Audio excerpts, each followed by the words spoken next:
feedback loop of our negative relationships can also be a feedback loop for our positive relationships. So we can grow into that positive feedback loop, or we can stay stuck in the negative feedback loop.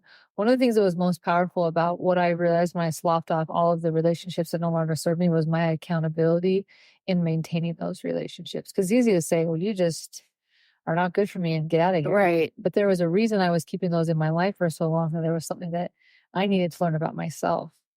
Or something you were afraid of. I can't do this without them. Yeah. Or I need their love and attention, or whatever it is, right? Is that there was something about me that I needed to either heal and or understand, or I wouldn't have had those relationships. Yeah.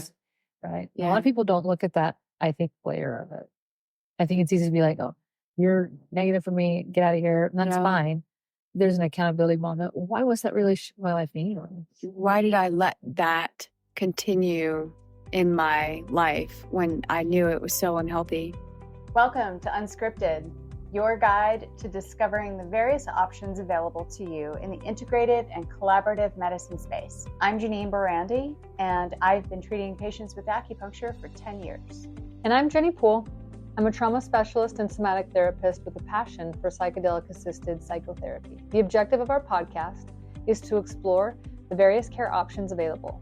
Through our years of practice, we've found that different modalities can complement each other and conventional medicine. We hope our conversations resonate and help you find the right tools and specialists for your unique needs. We believe in an advanced care model where the doctor is not the only expert. We encourage you to embrace a mindset where your practitioners are your teammates, who ultimately empower you to take control of your health. As with every episode, this is not intended to act as medical advice, and no patient-practitioner relationship is formed from subscribing or tuning in. It was creating so many bad feelings. Yes. Yeah, and so much negativity. And I think that in the same way that, like, we have those negative feedback loops, the positive ones, they create community.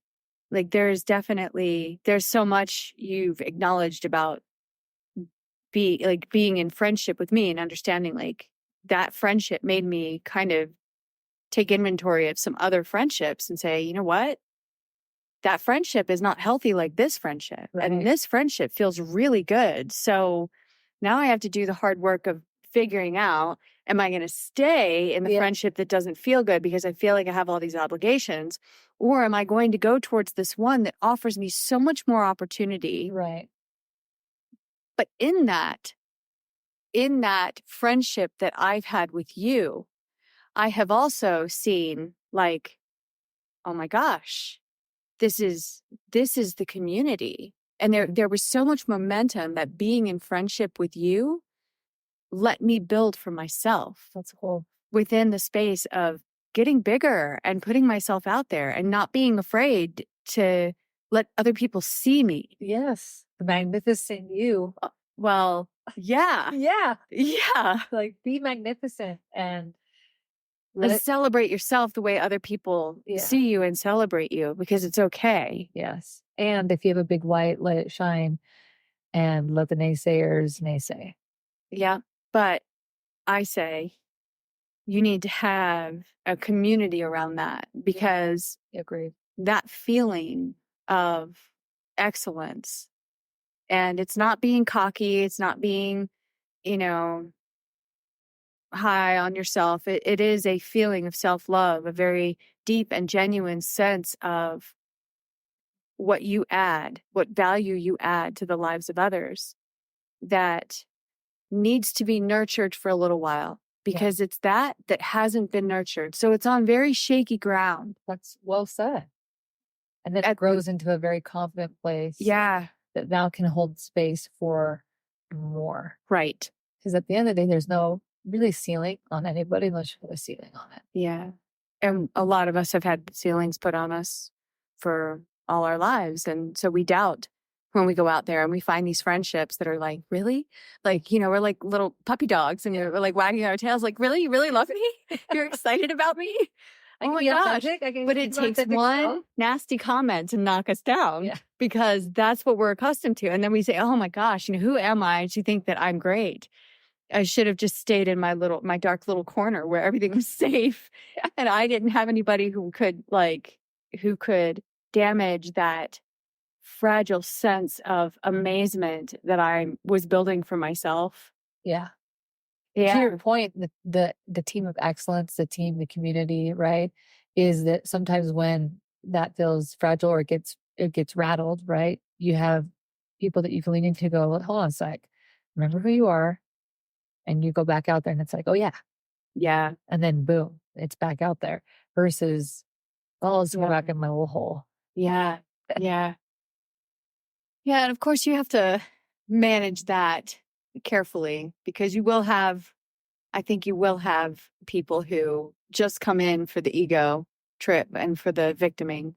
Yeah. But I think when you're on a path where there's been real harm and you're really suffering and really trying to overcome, I think once that moment happens and you're like, okay, this is for real, like a safe tribe that I can deeply connect with and know that they have my back, and it's all about hard work. And yes, I'm going to get kicked in the teeth from time to time, but I'm going to keep, returning to this confidence that I'm instilling in myself. When you're around people that aren't jealous of what you're doing or waiting for, like, being with you, but then waiting for you to fall and then celebrating the fall, but going, hey, your crown is a little crooked. Let me fix that for you. Don't be your big outside. Like, there's enough room in the sun for us all to shine. Yeah. And shine together.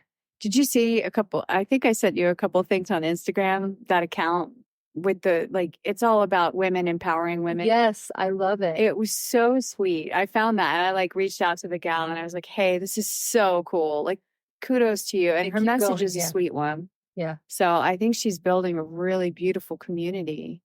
And there's power in that because it's too often women compete against each other rather than support each other. It's like, is it really? I'm like, really? Like, oftentimes women are in competition with each other rather than true supporting each other. So finding a tribe that goes, hey, we fix each other's crowns, not wait for them to get knocked off. Right. Like, hey.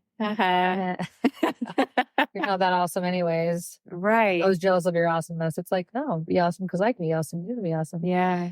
And this is the beautiful thing about that account. And also, it's not there isn't room for masculinity in men, but I'm just going to speak to women.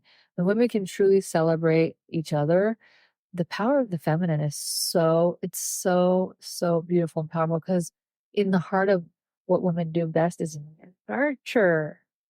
It's nurturing, like, loving space, that when you can really access that for other women, rather than compete and be frustrated or jealous, there's so much healing and amazing things that can be accomplished because it's just an environment that fosters them. Creativity, movement, growth, right? Launching. Yeah. There's nothing holding anything back. It's like, no, go, go, go, go, go. Yeah. Be big, be awesome. I'll never forget, for sure, when I worked in the government, like, I definitely was brought up in a very, like, regimented, competitive, you have to be the best, you have to know it all, you have to, and in a lot of ways, I feel bad because looking back, I was always getting A's and I was very smart. I could recall information like crazy. And I probably insulted my brothers a lot when I was younger. Yeah. And knowing that now makes me like, oh God, I feel really bad that I ever did that. But that sense in me drove me so hard and allowed me to be so competitive. And something switched when I went into acupuncture school, because I started really caring about other people and I started breaking down these paradigms. Well, I think it's interesting that you say that, because I think it's no surprise that something shifted in you to house the spirit of acupuncture, right? The modality and the energy of acupuncture, because in the medical world, and I'm going to say this carefully, like, it can be so scientific and so, I don't want to say bland, but like, it's very stringent.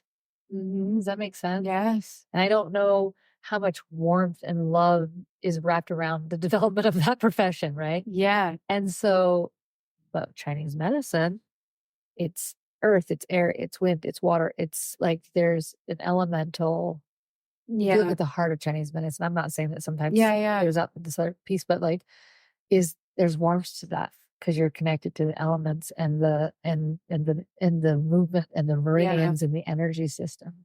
I think compounded with medicine, right? Yeah. Medicinal and a very medical outlook too. Yeah.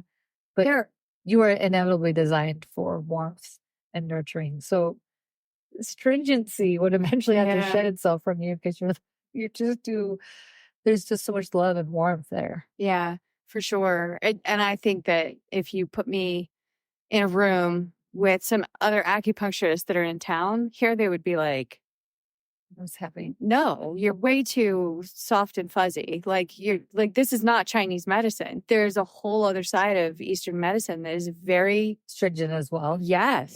And interesting. And the 5-element theory that comes into it allows for deeper exploration of the emotions. Yeah. Which is fascinating, phenomenal, because we're human. Yeah. And there's, at least some of us here on Earth have developed this overwhelming sense of emotion.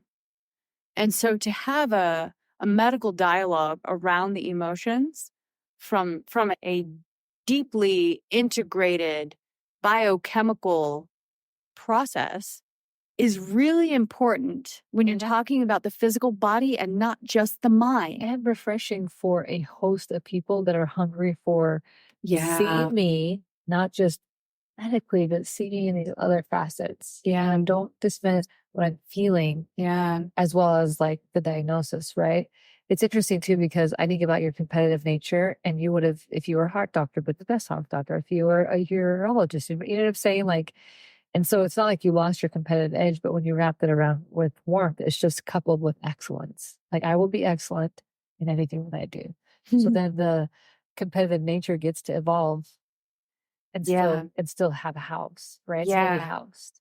Yeah. And it's committed to excellence. The fun thing about it is just changing my mind a little bit. The little bit that I got to shift my perspective allowed me to look at potential competitors and say, how do I make them better than me? Yeah. That became my competition. Yeah. Was to see if I was good enough at what I did to make them outperform me at my job. Yeah. And I got to do that. I got to train people, which, by the way, only make you better at your job. That's the irony. Yeah. Is that perspective?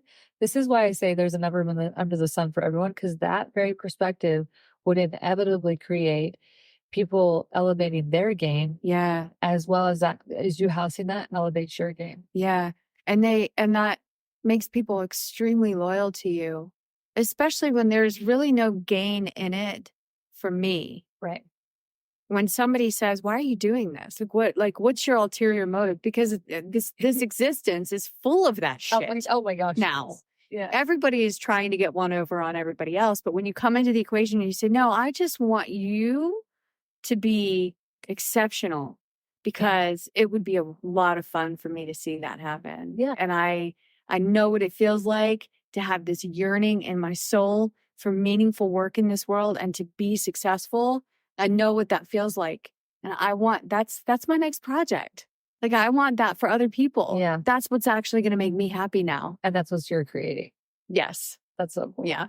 Great It house is. for that. It's so fun. It is really, really cool. And I wrote something down a long time ago, and it was like a little bit of a private mantra of my own that I kind of wake up in the morning, and it was something to the effect of, may the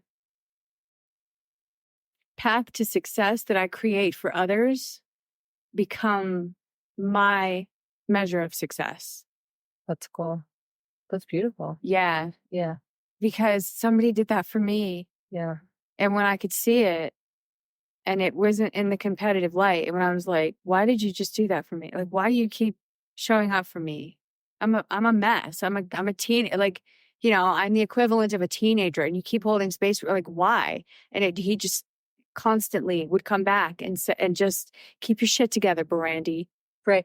But now because you want to hold that space for others, you understand it even more deeply why someone else would do that for you, because the joy and actually, and maybe there's some challenge, like the joy, the challenge in it too, but also to see someone flourish because, and you are a part of that is so fulfilling and rewarding. And I go, now that I want to be able to hold that space with people, I more deeply understand why I was so lovingly held for me without gain. Yeah. Right. Yeah. Totally. It's a good perspective. Yes. And I see that with my brothers, because some people are like, do you make any money off them? I'm like, absolutely not, because I don't need to and I don't care. I just want to see them flourish. And every time they get bigger and better and bigger and better, I just celebrate that I was even a part of that growth for them. I just like champion it, clap, like, you're awesome. And when you guys get a professional athlete to travel around with, I'll be like, I miss you, McCall. Except that Spencer hurts. Spencer is like, wow, don't touch me. And then for those people that are like, I know that I need this, go. Yeah.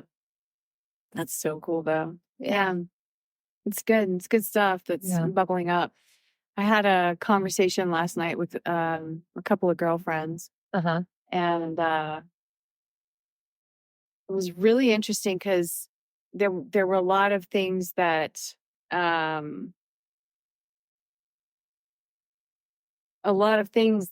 converged. It was like follow the white rabbit, right? You know that scene in The Matrix where he gets the message on his screen that says follow the white rabbit. Yeah. Remember his boy comes to the door. He's like, hey, let's go. He's like, no, I'm not going to do it. And the girl turns around. She's like, got a white rabbit on her shoulder. Uh-huh. You're like, okay. He's like, all right, I'm on my way. And then his whole world changes. Yeah. And the Matrix begins, right? And the way that things are opens up to him. Yeah. I feel like I'm there. That's awesome. Yeah. I think that happens, by the way, again, what I'm learning with attunement, right? I think that happens for everyone. I think it's a attuned moment where we start to go, there's the white rabbit. There it is.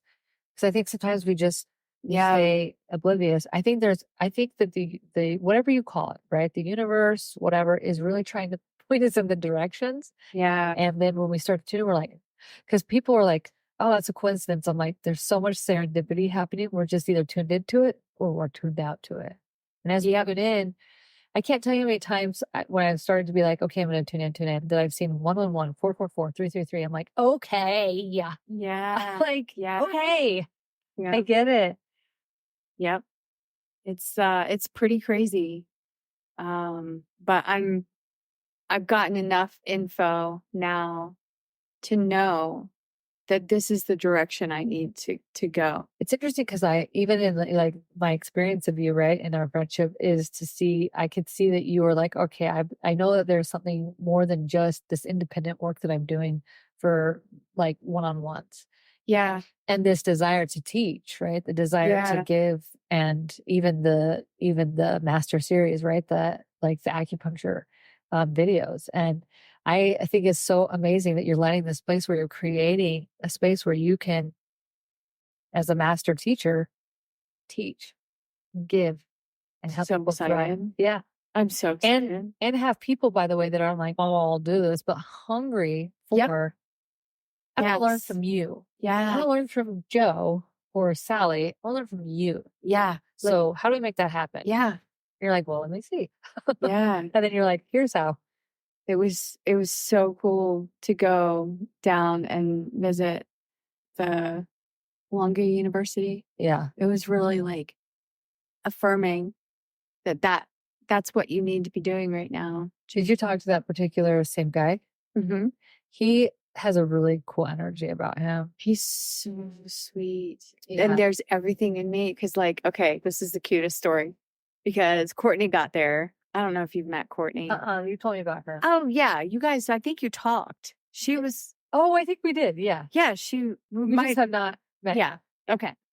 So Courtney might want to be an acupuncturist. That's so cool. She's like that close to enrolling. Like, oh, she's so excited. I'm like, I was too. And I'm trying to temper my excitement because I think it's the best job in the world. And I want everybody to be an acupuncturist. Yeah. But then they like, most people, if you push too hard, they're like, oh, you're weird. And I'm like, okay, so I'm going to let you come to this, this level of excitement and then I'll join you there. But it's such a fun profession. It's so fascinating to be able to like teach people and have them like, that's cool. But there was this moment, Courtney walked in and she met Dr. Lee. And Dr. Lee said something to her like, oh, so nervous. And she was like, what? Like, me or you? That's so great. He's like, both. And then he was so like, just kind of like fidgety and a little awkward. And he started talking a little bit. And then I was like, okay, I'm going to break in because I could tell that there was a little bit of like, there wasn't any flow. Yeah. And I didn't want to start out by saying, hey, I've called this meeting, which you could. Because it's not my space. Sure.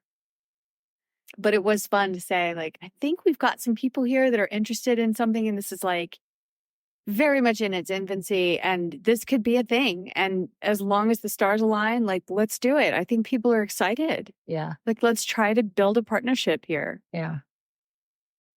So we'll see. So what part would Utah Tech house and what part would Wongu house as you create the clinical? Yeah, Wongu would house the licensing.